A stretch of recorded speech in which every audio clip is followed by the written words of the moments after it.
তবে আমাদের স্থানীয় লোক বাদে আমার চলাফেরা করছে বেশি লোক আমার লোক মিলছে বাইরের লোক। বুঝতে পারছি, মানে আপনার বাইরের লোকের সাথে আপনার ওঠা বসা বেশি ছিল আর কি। বেশি ছিল স্যার। স্যার কোনোদিন না হয় না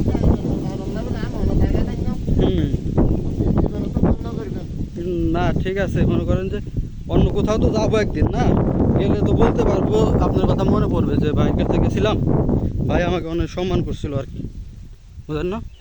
মানুষ তো কারো কাছে এখন স্যার মনে করেন আজ যেদিকে যাই আল্লাহ রহমত হয় তো কোনোদিন সিটাং যাই অথবা অন্য দেখা যায়, নারায়ণগঞ্জে যাই, খুলনা যাই, কিন্তু হঠাৎ তো না হতো বা তাতখিনি হন না করে আল্লাহ ওনারা দোয়া বড় হতো না। ঠিক আছে, তারপরে কিন্তু বাসা ভাড়া দিয়ে থাকুন না পরে। ও কিন্তু অনেক জায়গা কিন্তু বাদ গাড়াই ফেলাইছি। ঠিক আছে, কিন্তু স্যার কিয়ের হারণে শুধু জবানের কারণে। জবানের হারণে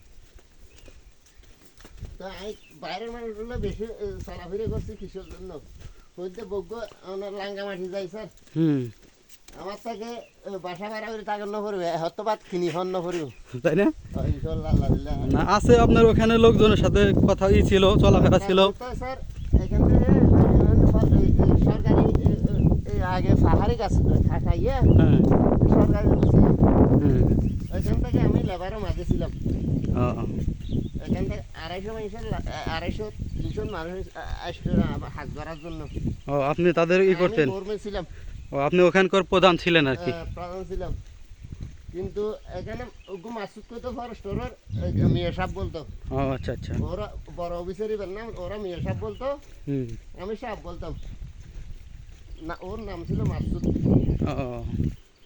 তারপর এই ডিউটিতে আসতো তো 1 মাসে 2 মাসে, কিন্তু ও ছোট সাহেব ফরেস্টর সবসময় আসতো স্যার, কাজের সময় জড়িত 2-4-5 জনই তারা জড়িত থাকতো আমার সাথে। বুঝতে পারছি, কিন্তু মিয়া সাহেব আসতো যে 2 মাসে একবার ডিউটিতে আসতো, সাইকেল জন্য 3 মাসে ওরা আসতো একটু পর পর আর কি।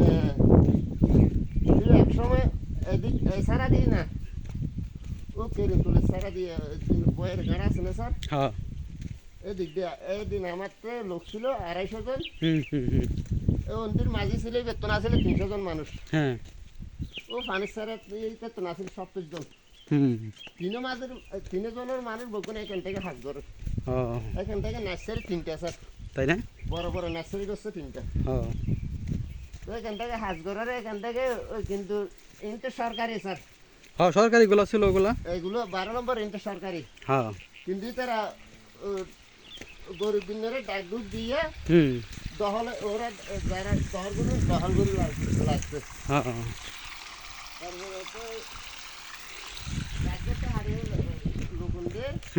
মিয়া সাহেব আসে, মিয়া সাহেবেরই তারা গিরি ফেলাইছে স্যার, তাই নাকি? গিরি ফেলাই মিয়া সাহেব একলা ওনার মতো মোটরসাইকেল আসছে, মোটরসাইকেল লামাতেরই এখান থেকে উঠছে ওর গিরি ফেলাইছে। আরে একজন আরে টেলিফোন করছে 1202, একটা মোবাইল ছিল আমার থেকে, আরে টেলিফোন করছে যে সাবরে তো গিরা ফেলাইছে, সাবরে হরে গিরি ফেলাইছে, মারে হরে হন জায়গা হরে ফলানো জায়গা লাভার বগুন ডাক দানোর সাথে সাথে, কিন্তু বগুন আসে নাই, 50 জন আসছিল আমার ফেসিলিটি, আমার মাঝে ডাক দিয়েছে কিসের জন্য, চলো আগে এখন আর দূর সুর যদি দিই স্যার, আর ফেসিলিটি লেবারের বগুন হয়তো কি সমস্যা হইয়ে চলো বগুন দূরে, এখন স্যারের মারার বেশি স্যার, স্যারের ফেলাই দিই, মারে ফেলাই দিই, আর বুদ্ধি মারে আগে দূরে যাই স্যারের আগে বুগুবুতের তারপর আর ফিডের উপর মার পড়ে, আগে স্যারের বাসায়, আগে স্যারের বাসায় পরে মার আমার উপর পড়ে, মানুষ তো এতে বগুন এত অস্ত্র, অস্ত্র আছে, অস্ত্র মানে কেন বগুনের হাতে মনে দা, দা নিয়ে গেছে আপনার লোকগুলা, আমার হাতে তো দা, ও আচ্ছা, তারপরে আবার কিন্তু আর